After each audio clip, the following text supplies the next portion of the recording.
Na votação em geral, logo após que terminou na Câmara Municipal, o repórter Tieda Henrique falou com a secretária de Educação do município, Marluce Torquato. Nós vamos colocar aqui no ar o que ela disse e o professor em seguida pode avaliar as palavras da secretária. Vamos ouvir o que disse a Marluce ao companheiro Tieda Henrique.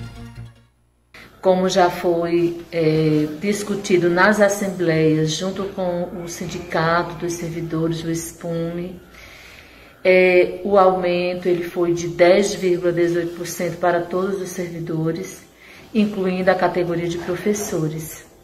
Então, as discussões suscitadas no âmbito do parlamento, nós entendemos que elas são naturais, são próprias da democracia, e a gente continua à disposição dos sindicatos, da Associação de Professores, para a gente continuar discutindo.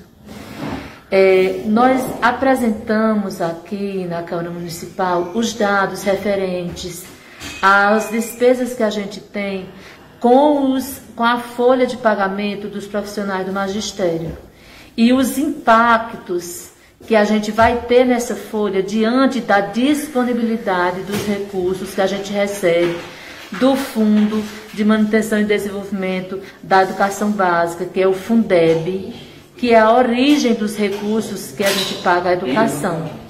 Então, diante desses impactos, o aumento de 10,18%, ele tem um impacto de mais de 3 milhões no ano, na folha somente dos 484 professores efetivos. Então, isso é um impacto gigantesco. Portanto, o que é que eu gostaria de dizer para todos os professores de Iguatu, de forma especial? Que nenhum professor vai ser prejudicado e ficar com o vencimento base abaixo do piso nacional dos professores.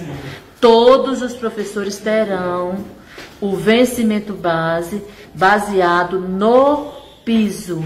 E os demais, que já estão nas referências superiores, vão continuar, com todas as suas vantagens, com o aumento de 10,18% e ainda acrescentando toda a parte dos anuênios, das gratificações de especialização, de mestrado e doutorado a que eles fazem jus.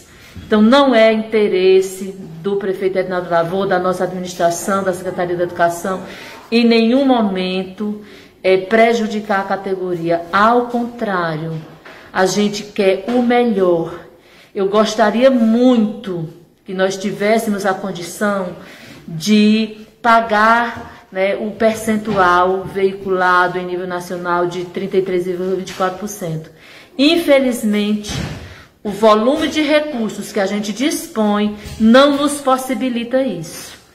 E nos próximos dias nós estaremos indo às escolas para dialogar em cada unidade escolar com os professores diretamente, para que a gente possa levar os esclarecimentos necessários e tirar todas as dúvidas. Então, muito obrigada, a gente agradece aí todo o apoio do parlamento e a gente continua contando com a colaboração de toda a sociedade, em especial dos profissionais da educação do município de Iguatu. Agora, secretário, fazendo uma avaliação superficial, claro, dentro do nosso conhecimento, na leitura também do que já foi divulgado por alguns municípios aqui do estado do Ceará, pelo menos 15 garantem esse reajuste na sua integridade, percentual acima de 33%. Por que municípios do Porto de Iguatu não conseguem efetivar todo esse percentual na leitura da senhora e diante de tudo o que já foi apresentado também por esses demais municípios, está sendo esse comparativo dentro, claro, do seu conhecimento?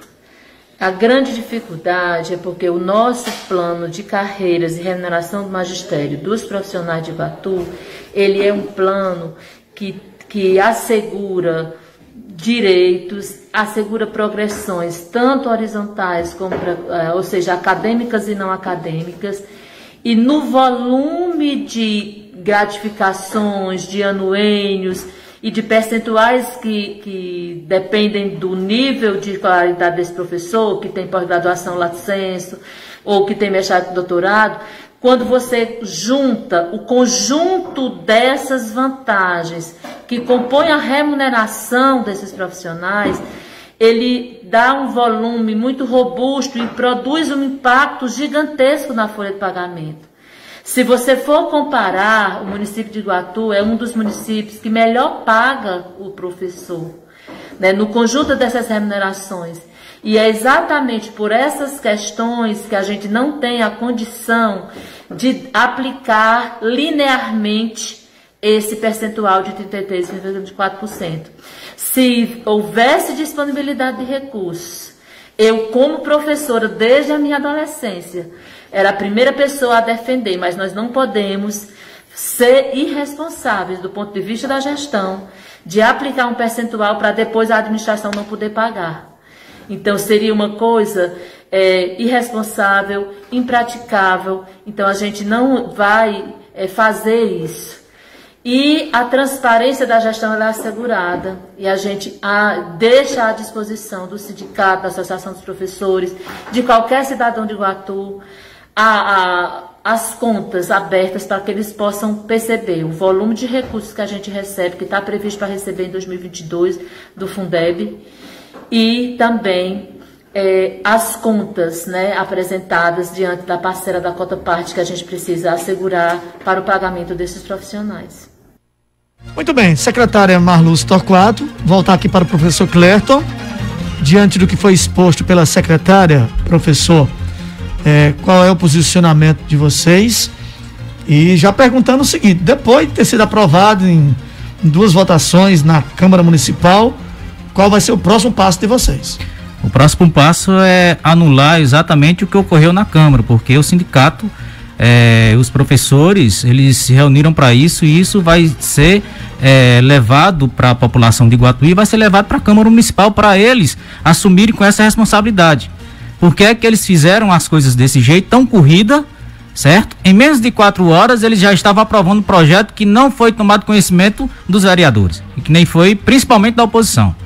E outra coisa, com relação a dizer que os professores de Iguatu são os mais bem pagos, isso é uma falácia, certo? Você tira pelo meu contra-cheque aí, eu ganho R$3.266, ok? Se ela me der um aumento de 10,18%, eu vou ganhar R$3.599.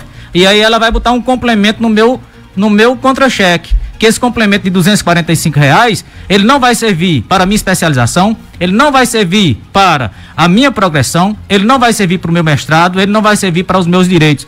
Aí eu pergunto, ela disse que é professora de ofício e de carreira, ela é professora da UES. Agora pergunte se ela vai retirar os direitos dela, se ela vai não requerer os direitos dela. Por quê? Porque isso aí é direito adquirido não se mexe.